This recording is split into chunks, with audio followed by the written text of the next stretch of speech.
telah bersabda Nabi sallallahu alaihi wasallam, kullu muhdatsatin bid'ah, segala yang baru adalah bid'ah, wa kullu bid'atin dhalalah, dan segala bid'ah itu sesat. Qala alaihi salam, dan bersabda Nabi sallallahu alaihi wasallam, man ahdatha, siapa yang mengadakan fi amrina, dalam urusan agama kita, hadza ini, ma laisa minhu, apa yang tidak ada dalam urusan agama, fahuwa raddun, maka itu tertolak, tidak diterima.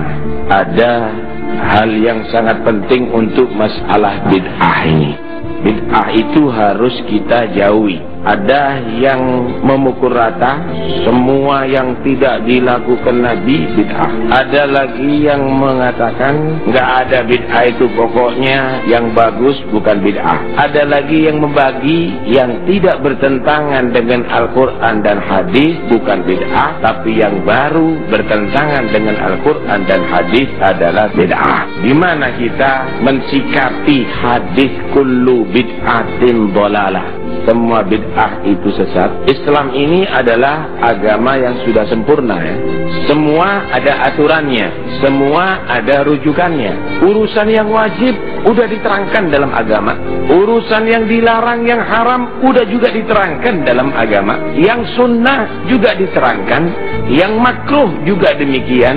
Yang mubah berarti yang belum ada keterangan larangan dari Allah dan Nabi-Nya. Karena itu dalam semua hal kita harus kembali kepada usuluddin, pokok-pokok agama, dan kembali kepada ahkamuddin, hukum-hukum agama. Kalau kita misalnya mendapatkan model baru pakaian, ini haram, boleh apa enggak? Dilihat, apakah wajib untuk pakai pakaian itu? Enggak, wajibnya menutup aurat. Apakah pakaian itu kategori sunnah? Enggak juga sih, karena bukan yang dipakai oleh Nabi atau diperintahkan oleh Nabi. Apakah haram? Dilihat dari sutra enggak? Sutra asli enggak? Kalau dari sutra ada larangannya. Oh, bukan dari sutra. Apakah makruh hukumnya? Nggak ada ya makruh. Berarti harus dimasukkan kategori mubah. Ada model jajan yang baru. Ini jajan hukumnya apa ini? Dilihat. Ini jajan wajib nggak? Oh, nggak juga sih. Nggak wajib. Karena nggak ada makan wajib hukumnya. Ini jajan sunnah nggak? Nggak juga sih. Ada makanan yang sunnah dimakan, seperti kurma untuk berbuka puasa. Makruh nggak? Nggak juga. Haram. Ada unsur babi nggak? Ada unsur yang diharamkan nggak? Nggak ada. Berarti hukumnya mubah. Gitu. Buka madrasah misalnya, hukumnya apa ya? Dilihat. Wajib nggak? Nggak juga, nggak wajib. Cuma diajarkan di dalamnya ilmu wajib. Sunnah nggak? Nyari ilmu sih, itu anjuran agama. Haram kalau diajarkan madrasah ilmu sihir, bisa haram itu. Makruh nggak juga. Mubah karena diajarkan ilmu agama, nggak mubah jadinya. Maka dianjurkan dan bisa dapat pahala kalau membuat madrasah untuk mengajarkan ilmu agama. Zaman Nabi nggak ada madrasah. Nulis kitab. Isinya apa?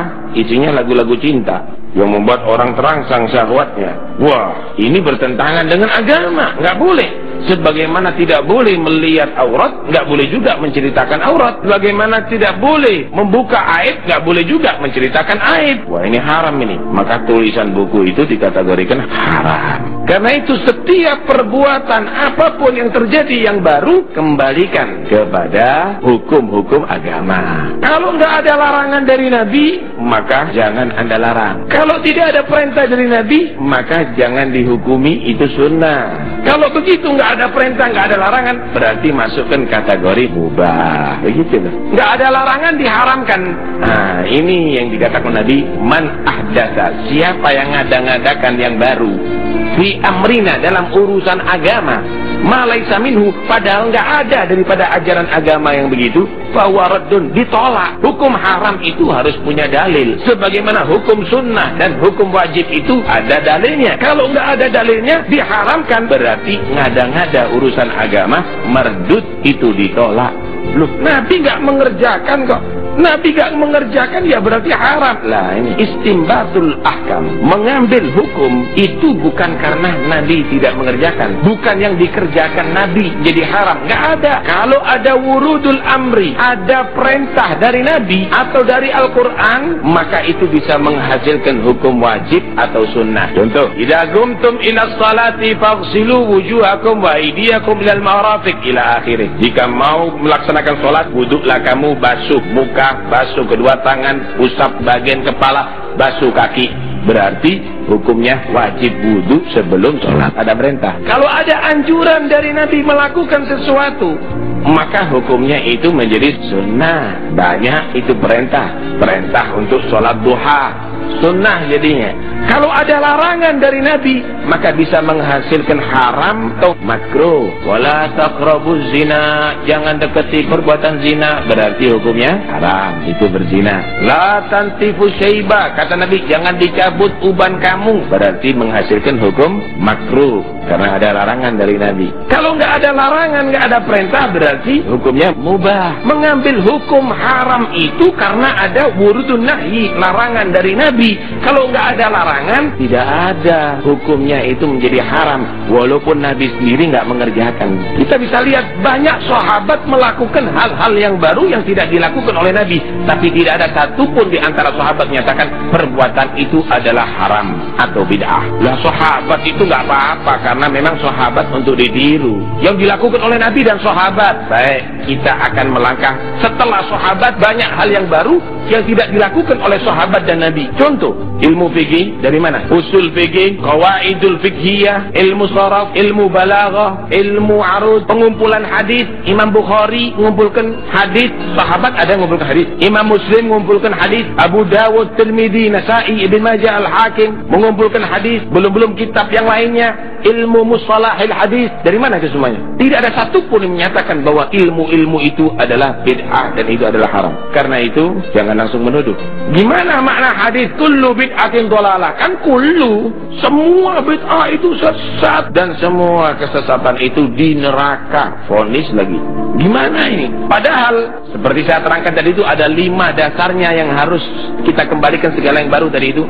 Itu adalah ucapan Ibn Abdis Salam, Imam Syafi'i, di dalam kitab Fathul Bari Ibn Hajar, juga Syarah Nawawi, diterangkan di situ Imam Syafi'i membagi 2 bid'ah itu, ada madmumah, ada mahmudah, ada yang tercelah, ada yang terpuji. Loh kok dibagi 2? Padahal Nabi menyatakan kullu, semua bid'ah sesat. Loh kok dibagi 2? Kita harus paham arti kullu dalam bahasa Arab. Kalau ngartikan hadis, ngartikan Al-Quran, itu harus lewat bahasa Arab. Jangan diartikan bahasa Indonesia.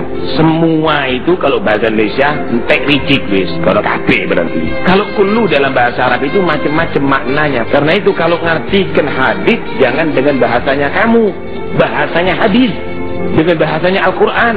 Coba dengarkan baik-baik ayat yang berbunyi, waja'alna minal ma'i kulla syai'in hayy, aku jadikan dari air kulla syai'in hayy, segala sesuatu yang hidup. Manusia dari air ya, air mani ya, binatang dari air mani ya, tumbuhan keluar dari air ya, malaikat dari air, jin dari air. Wal jannah khalaqnahu min naris samum, kata Allah. Kalau begitu, kenapa Allah menyatakan kulla syai'in hayy? Aku ciptakan dari air segala sesuatu yang hidup. Kulla syai'in hayy itu bukan bahasanya kamu, itu bahasanya Al-Quran. Umumnya segala sesuatu itu diciptakan dari air, gitu loh. Tapi ada yang tidak diciptakan dari air. Jadi kalau ngartikan begini, kullu bid'atin, semua bid'ah itu sesat. Itu berarti semua yang baru, semua bid'ah yang bertentangan dengan Al-Quran dan hadis, dhalalatun, sesat.